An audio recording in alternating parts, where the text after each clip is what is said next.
And then, so is at some point after that he goes to prison? Then is Yeah. that So then, quite quickly? yeah, yeah, that happened all quite quickly. Yeah, and I guess we were writing back and forwards, uh, and then he had an idea about wanting to do a gig, and then he sent me a prison visitation for the day of like my 22nd birthday, I think it was. So me and Sophie Thunder and her dad Reg, we went to Sheppey Prison to visit him, which it was weird, but yeah, it was good seeing him. Yeah, yeah, Um, and we spoke about the gig, and he was really sort of intent on wanting to do it. And the tapping team sort of gave me freedom to kind of go and do what I wanted to do at that point. So they were pretty much supporting me.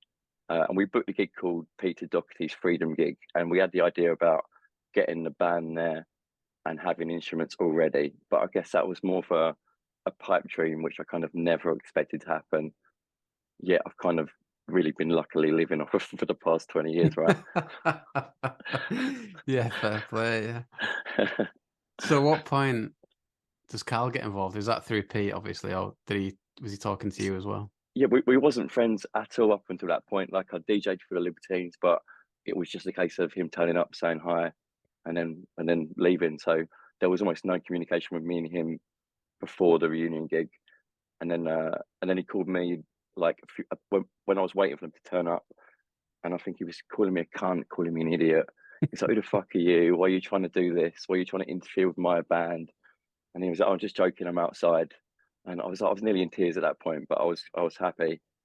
Uh, yeah, and everything just kind of came together. I managed to get the gig recorded by a few people that night, so I've got some sort of grainy kind of VHS footage.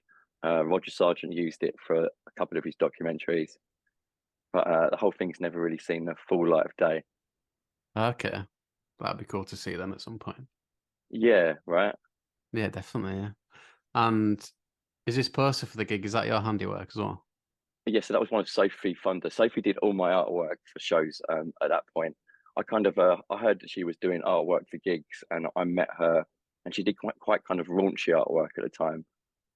And there was a certain pose I wanted for a poster, so I kind of met her, and the first thing that I did was sort of say, "Look, can you draw me this poster?" and acted out what I wanted the poster to be.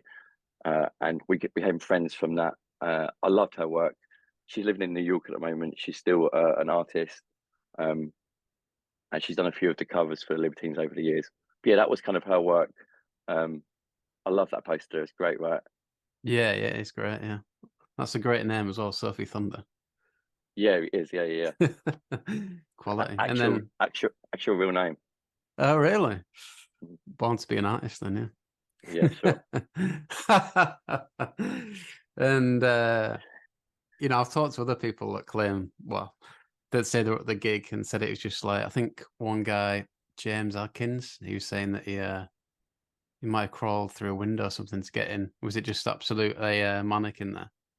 Yeah, it was. Yeah, I think the capacity was like 210, and I think I probably sold about 250 or 60, knowing me. Um, but yeah, I met quite a few people the day of that gig. Like there was a girl who was a fan trying to get tickets, and she went to a local record store, and they was like, "Oh no, we've sold out." But then the guy sort of said, "Look, here's Dean's phone number. Give him a call." And then even her sort of random call that I got, I put her on the guest list, and we sort of became friends after that. Uh, yeah, it was a lot of people do say they were there. Like, I remember seeing Bernard Butler there and a guy at the time that was in EastEnders. Wonder who But that was. everyone that Peter wanted on the bill was there. Like he asked for Cherubs to be there for a band that I was managing at the time. They were like Norwegian, Chatham based bandits from Liverpool. Their friend a rabbi who was a rabbi from North London. Quality, yeah. Yeah, I was reading the Kent article, Kent Online, Hmm. about the gig, and yeah, some funny stories like who's who of NME was there, and someone's saying they burnt Bernard Butler with a cigarette or something, I think.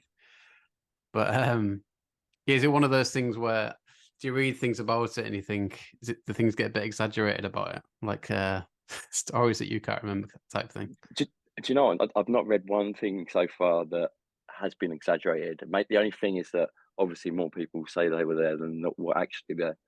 That's it. but everything else that people have sort of said, even with Carl after the gig, he was sort of doing the conga line, and he, you know, those road signs that when you're crossing the road, they've got like a plastic box and they're kind of lit up. He tried to do a bunny hop on one of them, and it's kind of floppy, so he just fell on his chin, and he's got a scar on his chin permanently because of it. So Yeah, I saw his quote that's it. about that. It's quite funny. And then he said you had quite a good view. Were you like just stood behind the stage or something?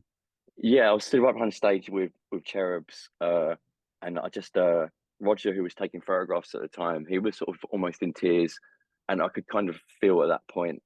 Yeah, it was pretty crazy. Like I remember what I was wearing, and I think, yeah, I just it's one of those weird moments that I can kind of go back to pretty easy.